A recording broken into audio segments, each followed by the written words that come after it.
Who's never finished further back than fourth, by the way, in any race. 2,471. Let's go to Richo with Karen McAvoy. Karen, congratulations. I think you've just ridden a really nice filly there. That was a big win. Yeah, definitely. She's so honest and game, and she's deserved the Group 1. She's put up some great performances last prep and this prep, and that was a big performance. I wanted to be a bit closer, given the lack of speed in the race, and I ended up sort of parked without much cover.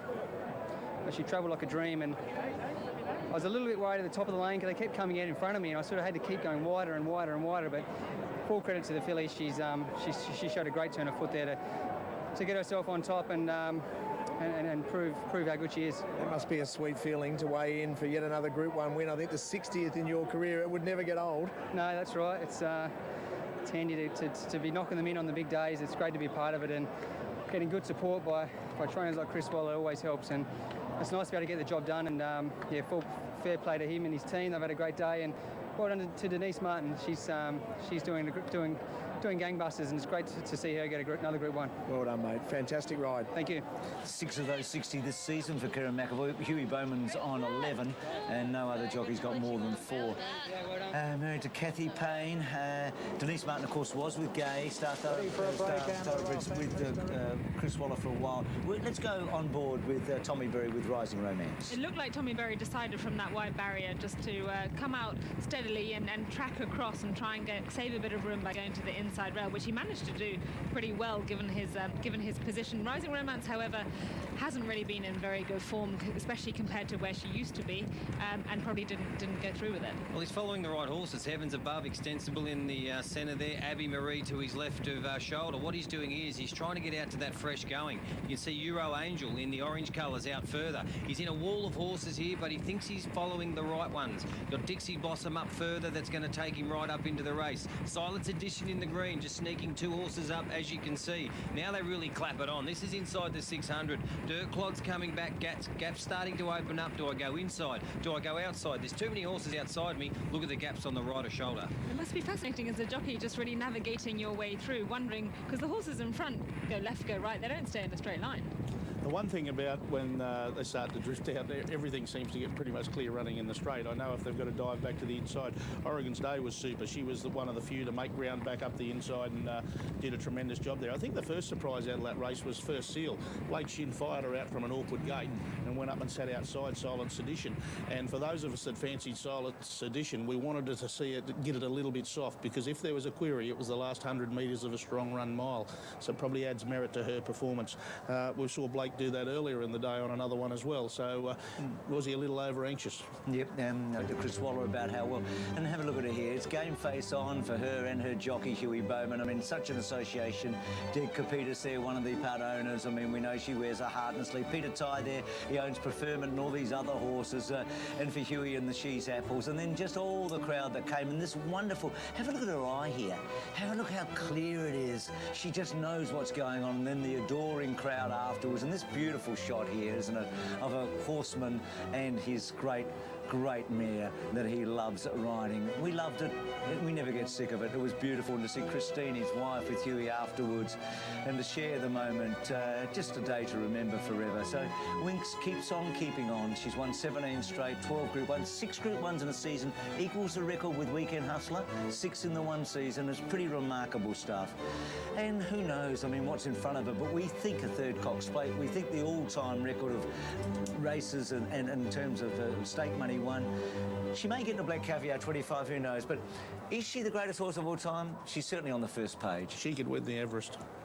She could. 6 furlongs. And you know what? She could also win the Melbourne Cup, Pete. She'd tow them in the Everest. She's one of the very few horses I think we've ever seen that could win the Everest or the Newmarket and the Melbourne Cup. Would you agree with that? Yeah, well, I actually was always dying to see Makybe Diva in a Newmarket. I thought she would have showed a brilliant turn. We have the running of the all-age stakes over 1,400 metres. The light is on. They're set now. ready for action in the last of the day, and they're off. And Ravi left the gates very well. So did Tempe Not towards the inside, and Thames Quarters right up on the speed. Secret Agenda's not too far away. Miss Rock's handy on the fence, followed by Zestful, then Lead Me Astray. Artistry's about midfield. Tycoon Tar and Ravi caught deep. Then came Ocean Embers from Painted Firetail. Further back to Savaro, Unequivocal, and Hieroglyphics last of a very tightly bunched field. Tempt Me Not after the good start leads from Thames Quarter. Miss Rock is using the rails going to third. On the inside of Lead Me Astray, Secret Agenda the deepest. Further back to Tycoon Tar and Ravi tracking up behind.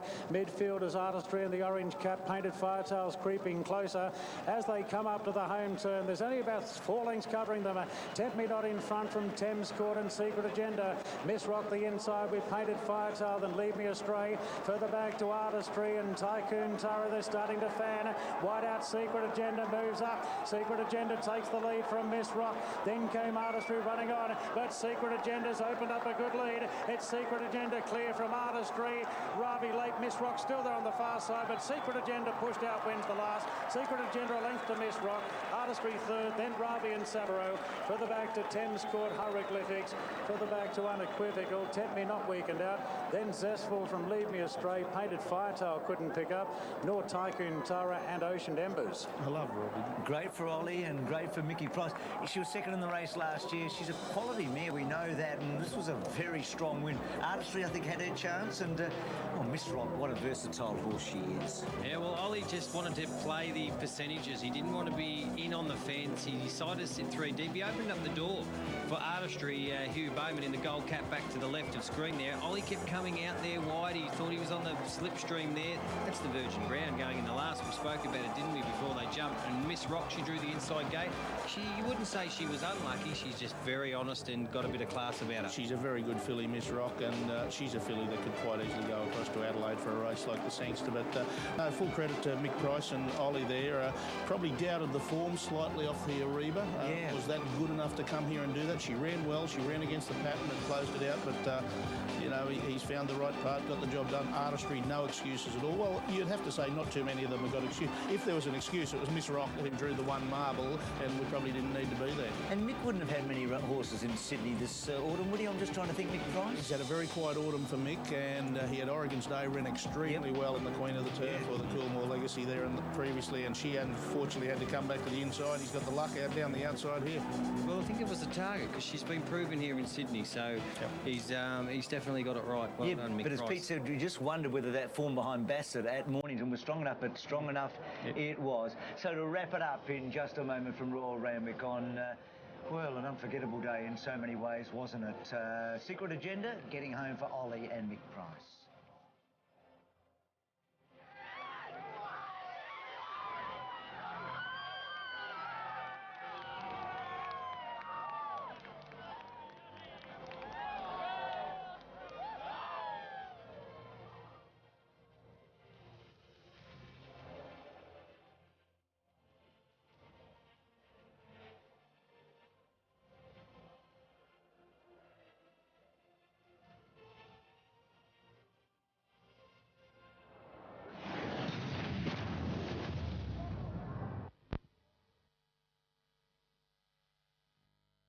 Well, the congratulations to William Bonneville was just so impressive in the Oaks today.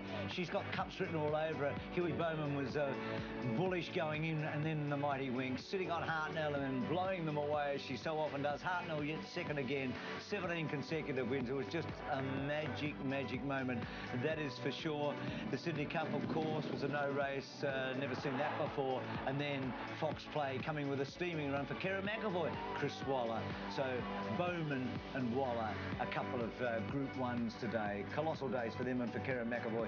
6 Group 1s for this season and 60 in total. Just some of the winning moments from Harvey Norman as we're getting towards the end of not only the day, but a big championships. We've still got the all-aged and the champagne for next week, but Winx. I mean, it's hard to get away from Winx, isn't it? Absolutely. I mean, she came, she saw, she conquered, and every time she never disappoints. And with each run in the preparation, she just seems to get better and better.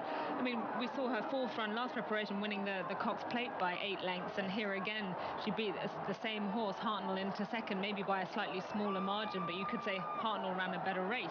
And maybe the softer ground, we didn't see her accelerate quite so much, but I mean, take nothing away from her, absolutely dominant. Well, she got a rock star reception when she walked into the Theatre of the Horse here, and they nearly carried her off the track after that victory in the Queen Elizabeth. But what I like about this mare here and why I think she's the best thoroughbred that I've seen race is because not always are athletes at their best 100%, but every time you watch her, week in, week out, season in, season out, Melbourne, Sydney, she brings it to the table and she races like that and she smashes everything she races against. And Pete, you would know better trying to have Black Caviar peak every time and have a 110% sound, but doesn't always work that way. And Pete, from a 5-year-old mare going into a 6-year-old mare in the spring, what about that for Chris now for a mare?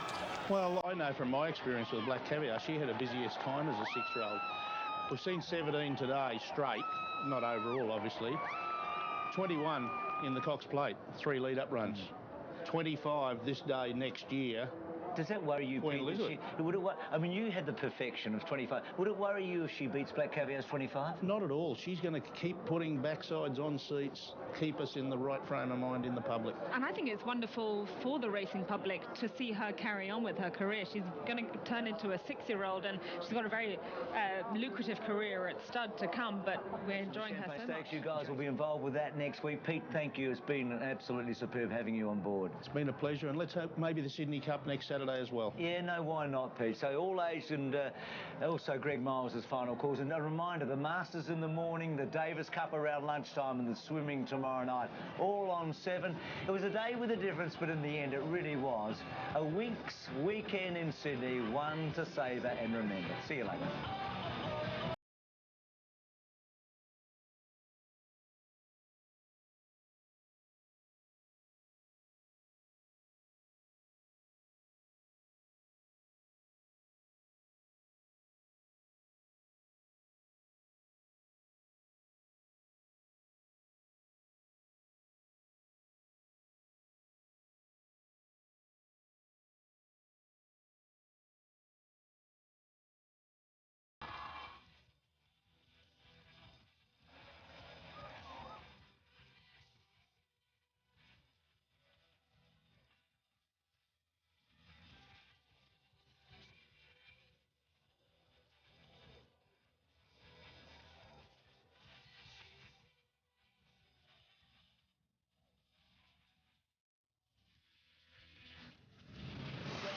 People flocked to Royal Randwick to get a glimpse of the mighty 5-year-old, and she certainly didn't disappoint.